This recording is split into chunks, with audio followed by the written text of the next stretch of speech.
주시는 하나님의 말씀 신약성경 누가복음 1장 5절 6절 두 절 말씀 되겠습니다. 우리 하나님의 말씀입니다. 힘차게 선포하겠습니다.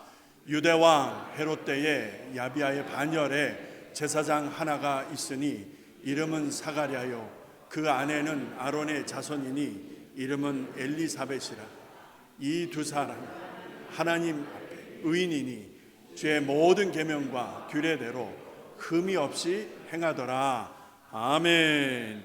하나님, 말씀과 사명 시리즈 6번째 시간입니다. 주님 말씀하여 주시옵소서. 이 어려운 때를 믿음으로 살아갈 그 지혜와 당당함과 힘을 주시옵소서. 성도들의 연약한 형편과 사정을 아시는 하나님, 부르짖어 기도할 때 응답되게 하시고 주를 바라볼 때 도우시는 하나님을 더욱 깊이 알게 하사 이제 듣는 말씀과 함께 이 세상을 호령하며 믿음의 승리를 일궈가는 우리 성도들과 우리 교회 되게 하여 주시옵소서. 예수님의 이름으로 기도합니다. 아멘. 아멘. 시작하기 전에 오늘 너무 반가운 분들이 오셨어요. 우리 한선정 권사님 무릎 수술을 받으셨는데 그동안 힘들게 테라피를 받으셨어요. 일어나시지 말고 손 한번 흔들어 주세요. 네, 우리 박수로 환영하겠습니다. 그 힘든 무릎 수술 잘 받으시고 치료 과정을 잘 이기셨고 오늘 이렇게 건강한 모습으로 뵙게 되어서 너무 감사합니다. 그리고 우리 교회 우리 레피 한인 장로교에 속해 있는 중서부 한미노회 노회에서 제일 높은 분이세요. 우리 사무총장 우리 최 목사님 네 분이 오셨습니다. 잠깐 일어나시면 우리 박수로 환영하겠습니다. 감사합니다. 예. 하나님의 말씀 함께 은혜 나눌 수 있기를 바랍니다. 여러분, 사명을 어떻게 정의하십니까?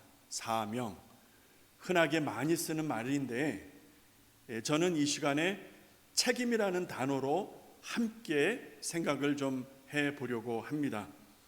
남녀노소를 막론하고 우리 각자의 삶을 살아가는 동안에 우리 각자의 삶 속에는 책임이 따른다는 사실입니다. 여러분이 원든 원치 않든 알든 모르든 전혀 상관없이 내 삶에 내가 갖는 책임이 있다는 것, 여러분 동의가 되십니까? 그 책임을 감당하지 않으면 어찌 되는 것입니까? 부끄러운 인생이 되겠죠. 게으른 종이 되겠죠. 가족의 한 사람으로서의 책임이 있고요, 일터에서의 직장인으로서의 한 사람으로 볼 수 있고요, 이 넓은 사회에서 사회 구성원으로서의 한 사람을 생각할 수가 있겠고요, 나라를 지탱하는 국민의 한 사람으로 여러분과 제가 이 땅에 존재한다면 여러분 분명 우리에게 주어진 책임이 있다는 것입니다. 좀 더 다른 각도에서 교회를 다니는 사람이 아니라 참 그리스도인이라면, 교회 뜰만 받고 성전에 들락날락하는 그런 종교 생활하는 사람들 말고 정말 하나님을 믿는 참 그리스도인이라면 여러분 책임이 따른다는 것 알고 계십니까? 그 책임을 감당하지 않으면 어찌 되는 것입니까? 레이피 공동체가 2024년을 맞이하면서 창립 47주년을 보내고 있습니다. 이 세상 사람들이 나이 40은 뭐라고 얘기하죠? 부록의 나이라고 합니다. 안입을 자 미혹할 혹자를 씁니다. 안입을 미혹할 혹, 그러니까 미혹당하지 않는 나이가 40이라는 거예요. 하나님을 모르는 세상 사람들도 인생 나이, 인생살이 40년쯤 살았으면 부록의 나이다 이 말입니다. 쉽게 흔들리지 않는다는 거예요. 쉽게 요동하지 않는다는 게, 누가 이 말했다고 해서 이렇게 하고 누가 저 말했다고 해서 저렇게 하고 그렇지 않는다는 것이죠. 참 그리스도인은. 세상 사람들도 부록의 나이 40이라고 한다면, 그렇게 해서 쉽게 흔들리지 않고 올곧은 판단과 분별을 하는 나이라고 한다면 우리 교회가 47년을 맞고 있습니다. 우리 교회는 어떤 모습입니까? 하나님이 보실 때. 사람들이 평가하는 것도 중요합니다. 근데 그게 중요한 것은 아니에요. 진짜 중요한 것은 하나님이 보실 때 레이뷰 공동체는 어떤 평가가 가능할까? 입만 무성했던 무화과나무 아시죠? 입만 무성했던 무화과나무에서 우리가 볼 수 있고 느낄 수 있는 것은 형식은 있어요. 여러분, 근사한 올겐도 있고요, 그랜드 피아노도 있어요, 십자가도 있어요, 멋진 방송시설도 있어요. 이만하면 멋진 예배당이잖아요. 근데 본질이 없다면, 하나님이 찾으시는 그것이 없다면 교회이겠는가? 오늘 우리가 입만 무성한 무화과 나무가 아니고 무엇이겠는가? 두려운 마음을 가지고 말씀을 준비했습니다. 47년째 되는 우리 교회가 어떤 교회이고 우리 성도들, 우리 교인들이 어떤 교인들인가 하는 것은 이 지역사회와의 관계를 통해서 보면은 금방 알 수 있어요. 지역사회와 전혀 상관없이 자기들끼리만 천국을 이루며 사는 사람들 참 많습니다. 예, 옆에서 신음하든 옆에서 울든 전혀 개의치 아니하고 자기들끼리만 좋으면 되는 거예요. 자기들끼리만 기쁘면 되는 거예요. 뭐 그게 나쁘다는 건 아니지만 우리 주님이 제자들에게 뭐라 하셨죠? 너희는 세상의 빛이라. 너희는 세상의 한 줌의 소금이라. 여러분, 그게 시사하는 바가 있잖아요. 세상이 어둡다는 거예요. 세상이 썩어 냄새가 난다는 거예요. 그러면 우리가 참 그리스도인이라면 우리가 해야 될 일이 있잖아요. 이 사회에서, 이 지역사회에서 이 세대를 바라보면서 해야 될 일이 있잖아요. 근데 무관심하면 되겠느냐 이 말이죠. 47년에 나이를 먹은 이 교회가 하나님 앞에 무엇을 내어놓을 수 있는지 정직하게 여러분 판단하시기 바랍니다. 그렇게 생각하다가 마태복음 25장에서 주님이 말씀하시던 한 비유가 생각났습니다. 게으른 종이 있대요. 그 게으른 종은 가지고 있던 하나도 빼앗기고 주인에게 엄한 책망을 받고 밖에 쫓겨나가 슬피 울며 일을 가는 그런 모습을 상상해 보는 것입니다. 그런데 착하고 충성된 종이 또 있었답니다. 주인에게 큰 칭찬을 받았어요. 그리고 주인이 배설하는 큰 잔치자리에 참여하는 영광을 누리게 됩니다. 오늘 여러분과 저는 어떤 종의 모습일까요? 47년을 자랑하지 말고 47년을 맞은 우리 교회가 전자와 후자 두 종류의 종의 모습에서 어떤 모습일까 저는 생각합니다. 오늘을 포함해서 지난 6주 동안 성경의 인물을 통해서 그 인물들이 그 어려운 시대를 살아오는 동안 그 사명을 어떻게 감당했나, 그 사람이 가졌던 책임을 어떻게 완수했나, 그 과정과 결과를 여러분과 제가 쭉 살펴보고 있습니다. 지난주까지 구약에 있는 인물들을 쭉 만나보았다면 오늘부터는 신약을 배경으로 한 인물을 함께 만나게 됩니다. 그 첫 번째 사람을 저는 사가랴로 선택을 했습니다. 별로 익숙하지 않은 이름이죠. 사가랴 하면 사가랴가 누구야? 삼위자하고 같은 성씨인가? 왜 웃으세요? 사씨니까. 사가랴가 누구입니까? 누구이길래 오늘 여러분과 제가 주목해야 되는 것인가? 별로 익숙하지 않은 이름인데, 별로 알려지지 않은 것 같고 나도 잘 모르겠는데, 우리도 익숙하지 않은데, 그런데 그가 감당했던 역할이 있어요. 그가 끝까지 지었던 그의 책임 완수가 있었는데 그걸 들여다보니까 참 부끄럽더라고요. 이렇게 교회 다녀서 되겠는가? 이렇게 종교 생활에서 되겠는가? 부끄럽더라고요. 그러다 보니까 사가랴가 살았던 그 시대적인 배경을 우리가 먼저 살피지 않을 수가 없습니다. 그때가 어느 때인가라는 것을 우리가 주목해서 보아야 되는데, 오늘 말씀 5절에 보니까 유대왕 헤롯 때에라고 하는 그 시대를 알 수 있는 매우 중요한 말씀 한 구절을 우리에게 주십니다. 헤롯 때에, 유대왕 헤롯 때, in the time of Herod, the king of Herod. 그러니까 헤롯이 왕노릇 하던 때에 사가랴가 있었다 이 말이죠. 자, 그렇다면 그때 왕노릇을 했던 헤롯이 누구인지를 좀 들여다봐야 되겠죠.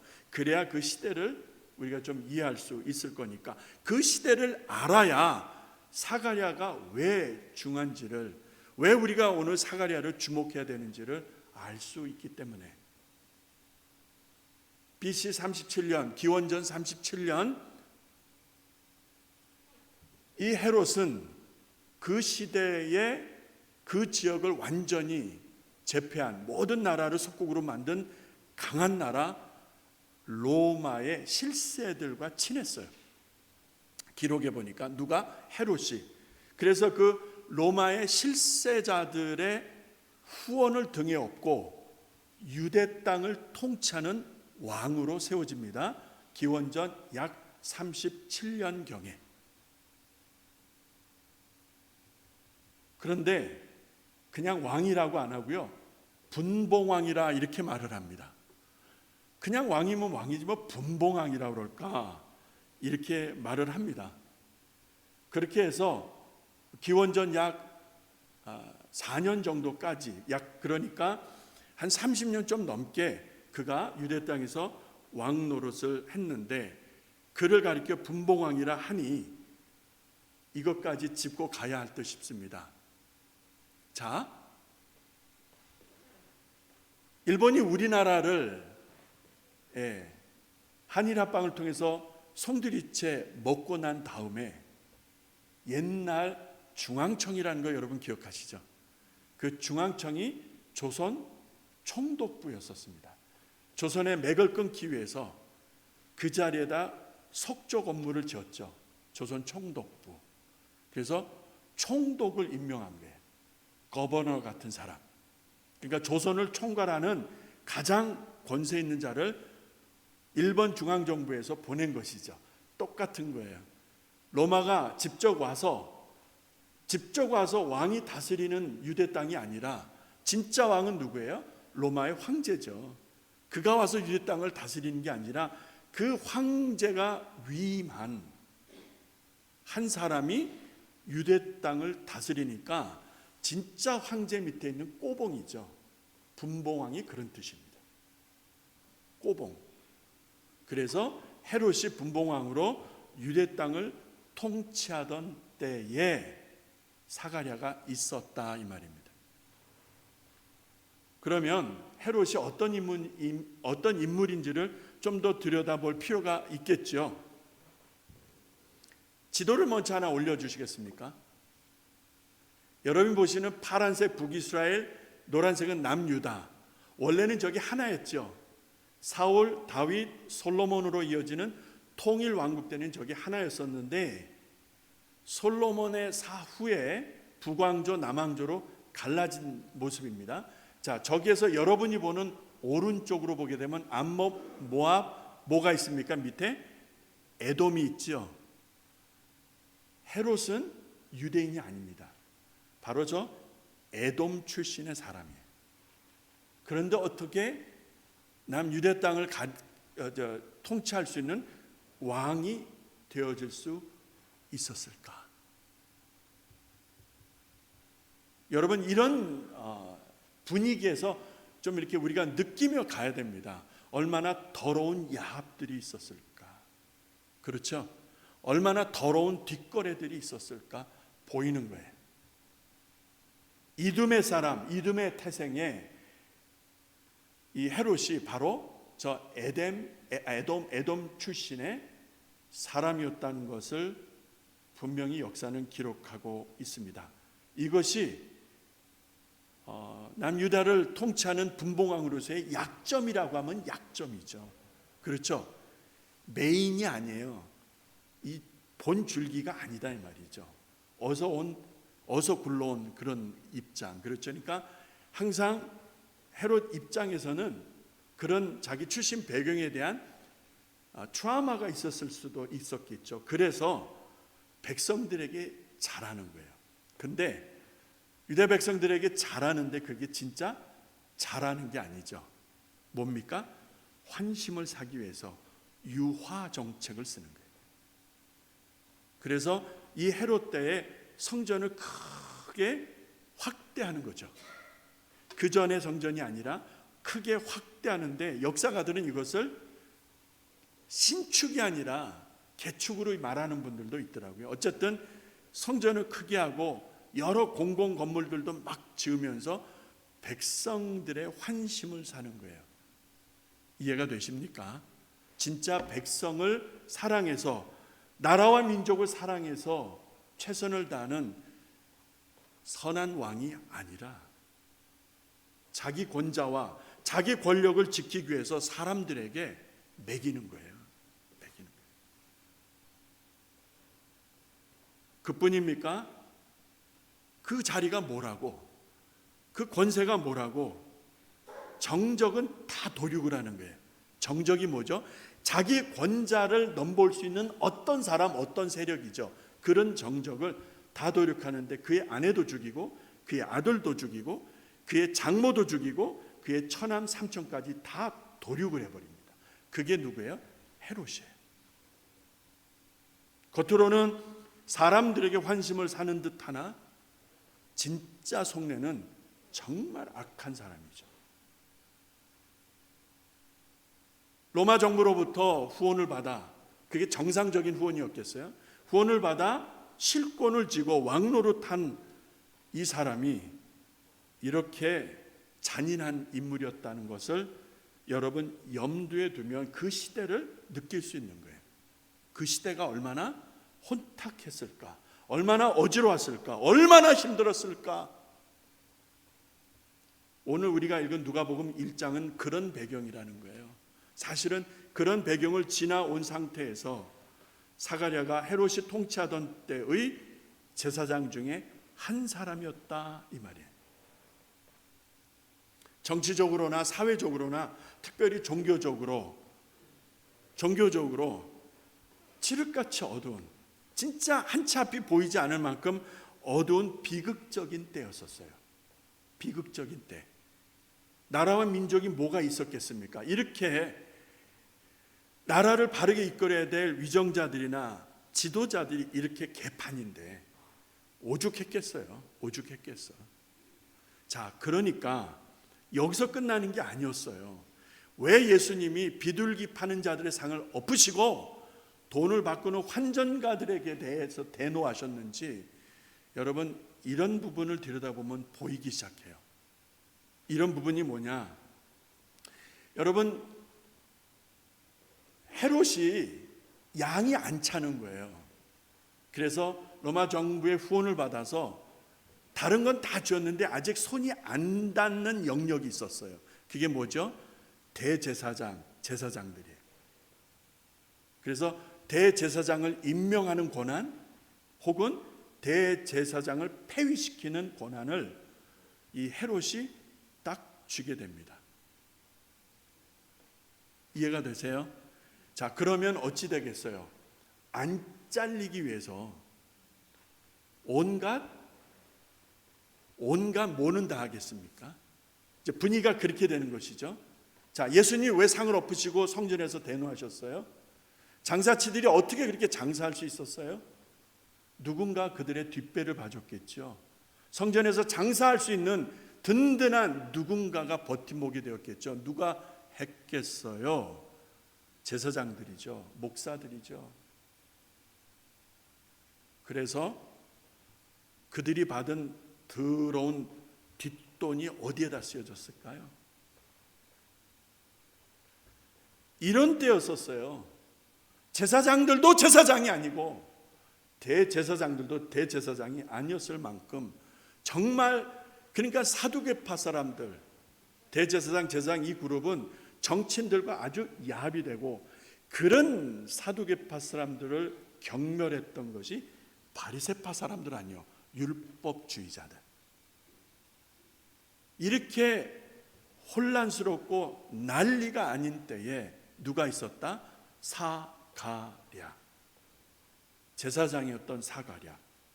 그가 어떤 인물이었는가? 오늘 5절에 보니까 아비야 반열의 제사장이었다라고 되어 있습니다. 아비야 반열, 아비야는 이름인데 반열이 뭘까? 영어 표현은 디비전이라고 합니다. 자, 보세요. 여기 헤드쿼터가 있으면 디비전이라고 그러죠. 뭐 나일스 디비전, 뭐 윌링 디비전, 이런 디비전을 쓴다면은 지부, 이런 말이 되겠죠. 자, 디비전이라는 말은 그 안에 그렇게 구분이 되는 게 디비전, 반열로 구분돼 24 반열로 구분이 되는데, 이 반열 중에서 8번째 반열이 아비야라는 이름을 받은 아비야 반열의 그 8번째 반열이 있습니다. 여기에 속해 있었던 사람이 사가랴라는 제사장이에요. 자, 한 주간을 성전에 들어가 성전과 관련된 일을 하면서 섬기는 일을 맡는 거예요. 그래서 아비야 반열 때에 제사장이었던 사가랴, 나라가 이렇게 혼돈하고 정치와 종교가 더러운 야합을 하고 지도자들이 썩고 오물 냄새가 나고 이렇게 혼탁한, 희망이 보이지 않던 암울하던 때에 성전에 들어가 자기에게 주어진 역할을 성실하게 감당했던 한 사람을 하나님이 주목하시는 거예요. 그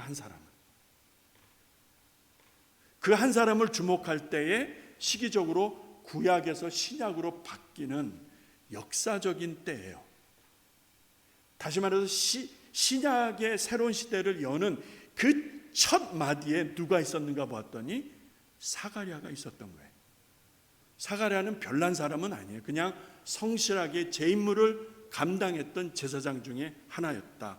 오늘 5절 말씀 6절에 보니까 그런 그를 향하여 하나님이 의인이라고 말씀합니다. 여기에서 제가 걸렸어요. 왜 걸렸느냐면 사람들이 칭찬해 주는 게 아니에요. 박씨, 김씨, 최씨, 이씨, 정씨, 또 안 나온 성이 어디 있나? 또 섭섭하게 생각하지 않겠죠? 유씨, 김씨, 예? 임씨, 오케이. 다 나왔죠? 그러면 이제 열심히 해요, 칭찬하고, 이렇게 사람들이 이름을 불러가며 박수 쳐주며 칭찬해 주는 것이 아니라 하나님이 그를 의인이라고 하시네요. 하나님이 사가랴를 의인이라고 하시네요. In the sight of God, 하나님이 보실 때, 사람들이 말하는 게 아니라 하나님이 보실 때 사가랴가 의인이라고 칭송을 받는 모습을 여러분 주목하시기를 바랍니다. 왜냐하면 저는 여기서 이게 떨컥 걸렸어요. 로마서 3장으로 가게 되면 사도 바울이 로마서를 쭉 기록하는 중에 3장쯤 오게 되면 1장 18절 이후부터 시작한 인류의 죄악, 인생들의 죄악을 아주 낱낱이 기록하다가 3장 10절쯤 되면 엄청난 말씀을 던지는데, 이 말씀을 가지고 본다면 오늘 본문 6절에서 하나님이 이를 사가랴를 의인이라고 말씀하시는 게 부대끼는 거예요. 이렇게 마음에 잘 받아들여지지가 않는 거예요. 그래서 이 시간에 로마서 3장 10절로 12절 말씀을 여러분과 제가 먼저 같이 한번 읽어보겠습니다. 10절부터 시작. 기록한 바 의인은 없나니 하나도 없으며 깨닫는 자도 없고 하나님을 찾는 자도 없고 다 치우쳐 무익하게 되고 선행을 행하는 자는 없나니 하나도 없다라는 것이에요. 야, 보세요. 하나님을 찾지 않는다고 그러잖아요. 누가? 인생들이. 깨닫는 자가 없다잖아요. 누가? 인생들이. 한 가지로 치우쳐서 무익하다잖아요. 인생들이. 선을 행하는 자도 없다고 하잖아요. 자, 이 말씀을 우리가 왜 집중해야 되느냐면은 하나님이 보실 때 여러분과 제가 어떤 모습일까? 하나님 보실 때 이 세대가 어떻게 평가받을까 생각하면 분명합니다. 이 세대 가운데 의인이 어디 있겠어요? 이 세대 가운데 하나님이 인정하실 만한 의로운 삶을 사는 자들이 얼마나 되겠습니까? 그렇다면 이때는 특별했을까요? 아니요. 다 치우쳐 한 가지로 무익하게 되었다라는 12절 말씀을 영어 성경에서 나오는 표현을 넣어드렸어요. 저 말씀 읽다 보니까 가슴에 와서 더 닿는 거예요. 다 치우쳤다라고 하는데 영어 성경에서는 all have turned away. all, 모두가 다, 제사장이든 누구든 뭐 나라님이든 누구든 대학 교수든 누구든 부자든 가난하든 뭐 남녀노소 빈부귀천 상관없이 모두가 다 turned away, have turned away. 현재 완료죠. have turned away. turned away가 뭐죠? 여러분 아시죠? turned away. 하나님 보실 때 turned away를 어떻게 해석하면 되겠어요? 돌아섰다는 거예요. turned away라는 말이 뭐죠? 하나님을 버렸다는 것이죠. 이 turned away라는 말이 하나님을 외면했다는 것입니다. 하나님께로 돌아섰다는 거예요. 하나님을 버렸다는 게 하나님을 쫓아냈다는 거예요. 하나님을 외면한다는 것입니다. 누가? 인생들이. 그러면 그때만 그랬어요? 지금은 안 그래요? 지금은 어때요? 지금은 어떻습니까? 한 사람도 제대로 된 사람을 찾아보기가 쉽지 않은 그때나 지금이나 다를 바 없다고 보는데, 그런데 사가랴는 달랐다는 거예요. 하나님이 보시니까 하나님께 감동이 있는 거예요. 사가랴를 통해서 하나님이 기쁘신 거예요. 사가랴를 통해서 하나님이 위로를 받으시는 거예요. 인생들이 하나님을 우습게 여기고 인생들이 하나님을 등 돌리고 함부로 하는데 사가랴는 달랐던 것입니다. 하나님 보실 때 그는 올랐던 거예요. 하나님 보실 때 그는 바랐던 거예요. 하나님 보실 때 그는 언제나 어디서나 한결 같았다 이 말이죠. 이것이 어찌 가능한가 보았더니 그가 힘써 지킨 것이 있었어요. 하나님의 말씀과 규례대로 행하더라. 그러니까 하나님의 말씀대로 열심히 행하는 사가랴가 주변 환경과 그 시대의 더럽고 어두운 악 영향, 부정적인 영향으로부터 자기를 지켜내고 있었다. 다시 말씀드립니다. 헤롯이 통치하던 세상이었어요. 헤롯이 통치하던 그 개보다도 못난 인간이 자기 처, 자기 자식, 자기 혈육들을 갖다가 도륙하면서 그 권세를 계속해서 쥐고자 했던, 어찌 인간이라 할 수 있겠습니까? 이런 사악한 헤롯이 통치하던 때 정말 앞이 보이지 않는, 한치 앞이 보이지 않는 그런 어려운 때에 모두가 다 넓은 길로 뭐 대충 살자, 뭐 이렇게 열심히 기도해, 성경 한번 보고 싶을 때 보면 되지, 좀 그냥 그렇게 살자라고 하는 사람들이 다였을 수 있던 그때에 하나님의 말씀과 규례대로 행하기를 최선을 다했던 한 사람, 하나님이 그 사람을 주목하셨고 기쁘셨던 거예요. 그런데 여기서 또 놀라운 게 있더라고요. 사가랴도 그랬지만 엘리사벳도 대단한 여인이었어요. 제사장 가문의 여인이었어요. 이들 내외가 하나님이 보실 때 의인이라 평가를 받으니 엘리사벳이 대단한 여인이었다는 것을 알 수 있어요. 아내 노릇 잘했다는 것이죠.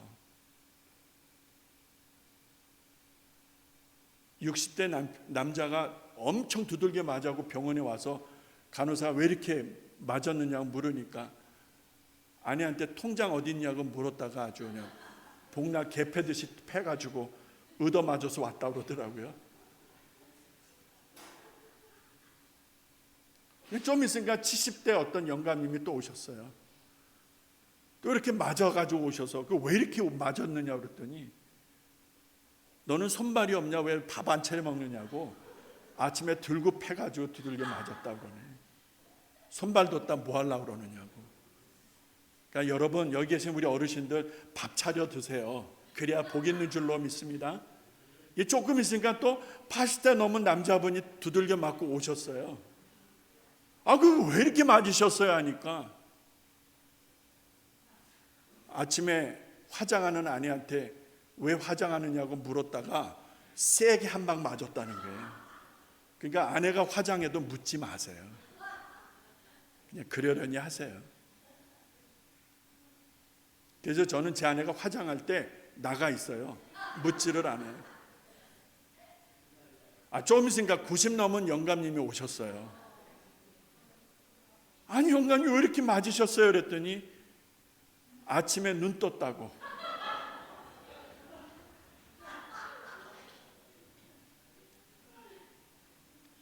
아침에 눈 떴다고. 성도 여러분, 엘리사벳이 아내 역할을 하는 게 쉬웠을까요? 아내 역할을 하는 게 식은 죽 밥 먹기처럼 쉬웠을까요? 얼마나 어려웠겠어요. 얼마나 힘들었겠어요. 근데 하나님 보실 때 의인이래요. 그러면 엘리사벳이 그 힘들고 어려운 형편을 어떻게 감내하면서 남편 제사장을 어떻게 내조했는지가 그냥 이렇게 보이잖아요. 여러분은 어떤 아내이십니까? 누가복음 1장 10절에 보니까 사가랴의 인간 됨됨이를 볼 수 있는 한 절이 나와요. 오늘 말씀 뒤편인데요. 1장 10절에 보니까 모든 백성 분양하는 시간에 밖에서 기도하더니, 기도하는 시간에 백성들이 분양하고 하나님께 기도할 때에 사가랴가 그냥 바깥에서 놀고 자기 개인이라고 이랬던 것이 아니라 백성들이 분양하는 시간에도 그는 밖에서 기도했다는 거예요. 이게 뭐를 의미하죠? 하나님, 저 지금 분양하는 박씨 참 어렵습니다. 하나님 도와주세요. 하나님, 지금 좀 분양하는 저 아무개 지금 몸이 많이 아파요. 하나님 고쳐주세요. 저 나름대로 해석을 해보니까 저 기도가 그런 기도가 아니었을까. 그런데 이들에게도 문제가 있었어요. 누구? 엘리사벳하고 사가랴에게도 문제가 있었는데 1장 7절, 오늘 본문 6절 바로 다음 절에 보니까 이렇게 되어 있습니다. 엘리사벳이 잉태를 못함으로, 엘리사벳이 아이를 갖지 못함으로 그들에게 자식이 없어서, 근데 더 문제는 그 두 사람이 나이가 많았대요. 하나님께는 이 나이가 많은 게 문제가 될까요? 안 될까요? 우리는 그렇게 얘기하잖아요. 이분들은 아이를 가질 수 없다라고 어쩌면 포기했을런지도 몰라요. 그래서 아내가 남편을, 남편이 아내를 위로하며 다독거렸을런지도 몰라요. 그런데 여러분 잘 아셔야 됩니다.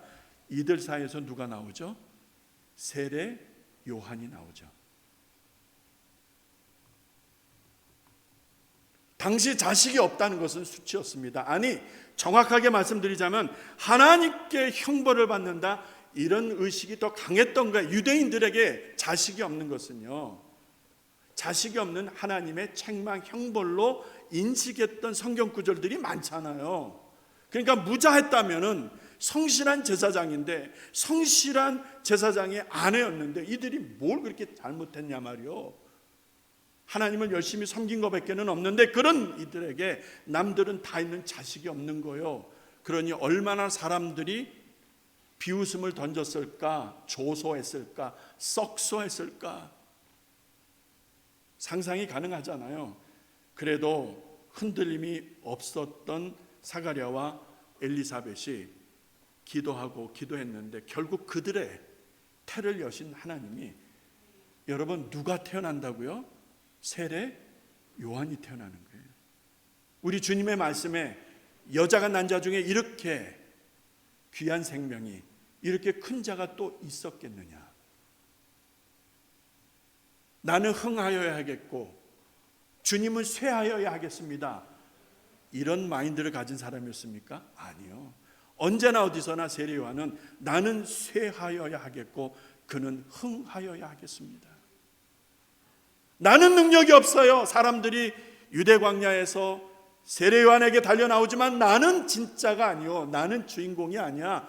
내 뒤에 오실 분이 있어. 그분이 진짜야. 여러분, 이거 쉽지 않아요. 사람들이 나를 향해서 다 박수 쳐주는데 가만히 있으면 되는데, 근데 그걸 거부하는 거예요. 나한테 박수 치지 말라고. 진짜가 온다고. 진짜가 오시는데 나는 그 신들을 들게도조차도 감당할 수 없을 만큼 나는 아무것도 아니라고. 그가 누구예요? 그가 세례 요한이고 그의 아비가 누구예요? 사가랴예요. 말씀을 마칩니다. 우리는 살면서 어려운 일을 종종 겪는데요, 그래서 어려운 환경 탓 많이 합니다. 저놈만 없었으면, 이 일만 아니었으면 내 인생이 이렇게 꼬이지 않았을 텐데. 남에게, 그것이 심지어는 부모에게, 형제에게, 아니면 다른 성도에게, 성도들이 목회자에게, 목회자가 성도들에게 서로의 책임을 전가하며 비난하는 일들이 얼마나 많으냐 이 말이에요.